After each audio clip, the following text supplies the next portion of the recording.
Greetings, Warrior fans. Welcome to another edition of the Warrior Weekly Show.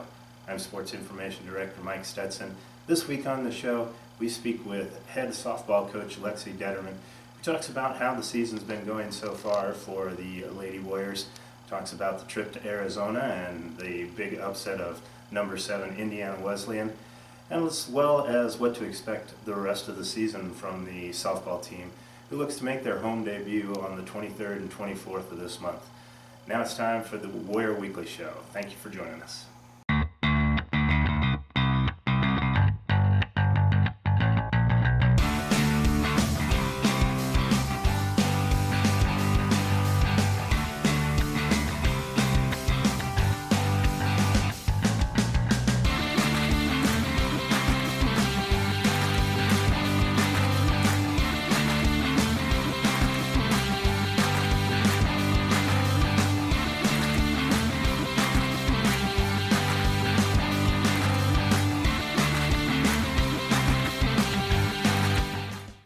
Greetings, fans. This week we're joined by head softball coach Lexy Determan. Coach, thank you for joining us. Of course. The ladies started their season a little over a month ago, but in earnest, it was all just last week with 10 games down in Arizona. Start off with that. It had to be nice to get out onto a real field, play under sunshine, and get some games in.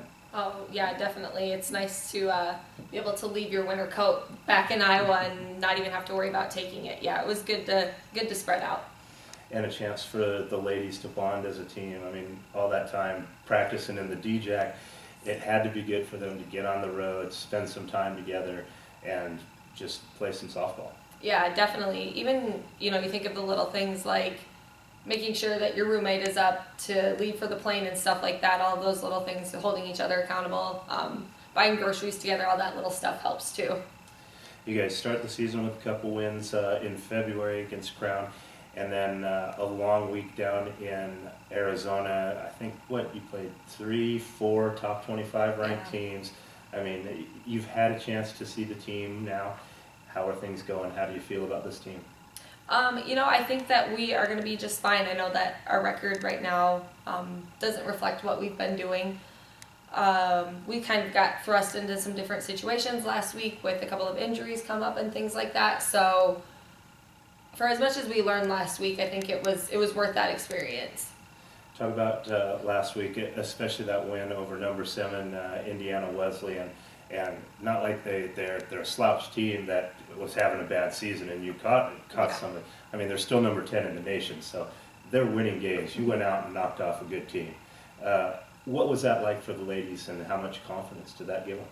I think it was really interesting because to me, as we were playing, I kind of put that in the back of my head, and then after the game we were like, oh my gosh, you guys, do you realize what we just did? So I think that the girls were just so kind of focused on doing their job that I don't think it was until after the game that we were like, okay, that's cool. We can do stuff like that. That's who we are. It seems like you had some momentum going at that point, and then you had the day off. Did that kind of ruin the momentum, or maybe break focus for the team? That was kind of our struggle all week. We started talking about that day one, and we've even talked about that here in the D-Jack. Just using the good things to keep us rolling.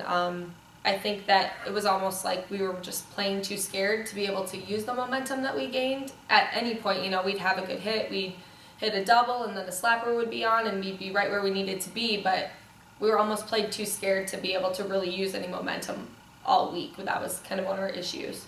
It seems like you were competitive in almost all the games down there, except for that one big inning late by the other team. And I know, you're playing 10 games in, 6 days. There's not a lot of room for adjustment. Yep. There's not a lot of room for coaching. So how have you been able to work on getting rid of that little bugaboo now that you've had a week to know what maybe needs to be cured? Yeah, I think one of the biggest things that we talked about last week and that I think the girls are starting to see is kind of how the lines of communication go. The third baseman and the first baseman are responsible for the pitcher, and the catcher's responsible for the corners, and how the middle infield and outfield need to work together. That's one thing that we focused on a lot that until we could spread out and see how those lines of communication actually work, I don't think the girls really fully understood.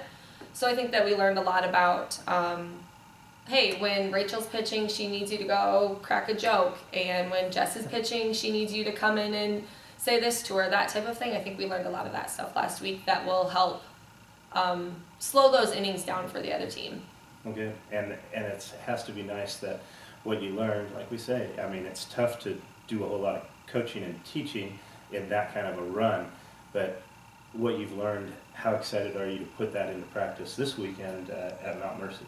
Oh yeah, I'm very ready to get spread out again. We showed the girls some video of some games last week, and I think them actually seeing it and putting those feelings together, I think that it renewed them, because last weekend, I don't want to say things were negative, but you get in that rut, and like you said, there's no time to really make those adjustments. So I think now that we've had this week to reset, I think the girls are feeling a lot better about trying our new ideas also.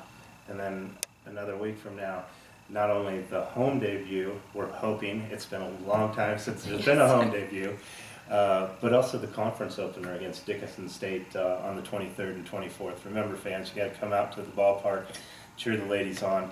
Their first home game. We're very, very, very much hoping since 2017. Yeah. Yes.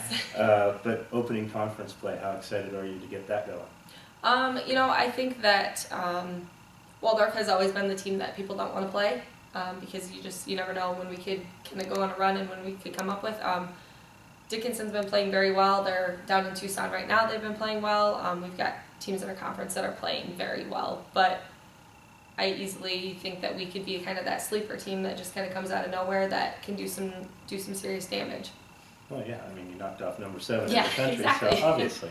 Talk about the makeup of the team. I know you got several returners from last year's team, along with a nice group of newcomers looking at the stats who have been having huge impacts. Who are the leaders? Who is stepping up for you so far? It's been really good to see. We only have the one senior in Lauren. Lauren Hine is our only senior, so she obviously has that natural leadership ability. She's not always the most vocal leader, but she just is out there working her buttons off every day, and yeah, All right. she's out there working hard every day, and so she'll always be somebody that the girls know they can look to because she just has that personality of working hard and making it fun. So she's definitely one. And then as far as kind of everything else, we've had a lot of different people step up, in our slappers. I mean, Erin Curtin and Taylor Navarachel and Bryn Gibbs, the three of them have been spark plugs all year, and they're both, that's a freshman, a sophomore, and a junior right there. So that's a good group. That group gets along really well, and then same with our pitching staff. We have a freshman and 2 sophomores, and watching the 3 of them work together has been really cool too. To see some of those younger girls really step up and do things like that has been great. I could list all of them as being a leader in their own right, but it's been fun to see the groups kind of come together. Like the pitchers are doing awesome, the catchers are working together. Like those groups have really stepped up. Any surprises? Anybody that's stepped up that maybe wasn't expected to have a major role and who's taken over and surprised you? Honestly, this is going to sound really cliche, but there hasn't really been many surprises because we've really been in the position all year and all fall, hey, anybody that we throw out there, we know we have confidence in. So there really hasn't been anybody that has been super surprising because I really feel like we could put a different lineup out there and be competitive with anybody. How close is the field to being playable? The big question. Well, look on Facebook. We practiced outside 2 days ago in the outfield. I think there's a lot of frost down there, but we'll get a home game in this year, so that's a good start. What else should we know about this team, or what else do you want to talk about this team in the season? I just think that I'm ready for this team to kind of get on a run and get comfortable.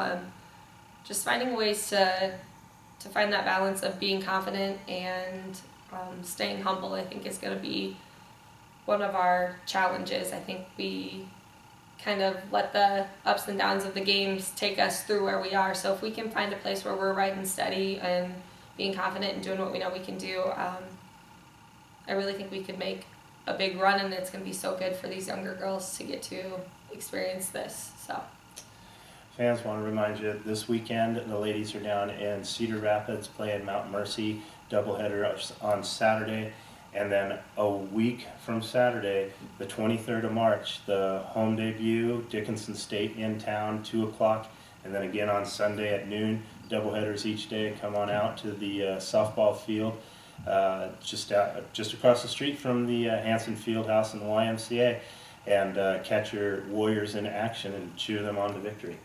Thank you so much, Coach. Yeah, Good thank luck you. this weekend and the rest of the season. yeah, thanks.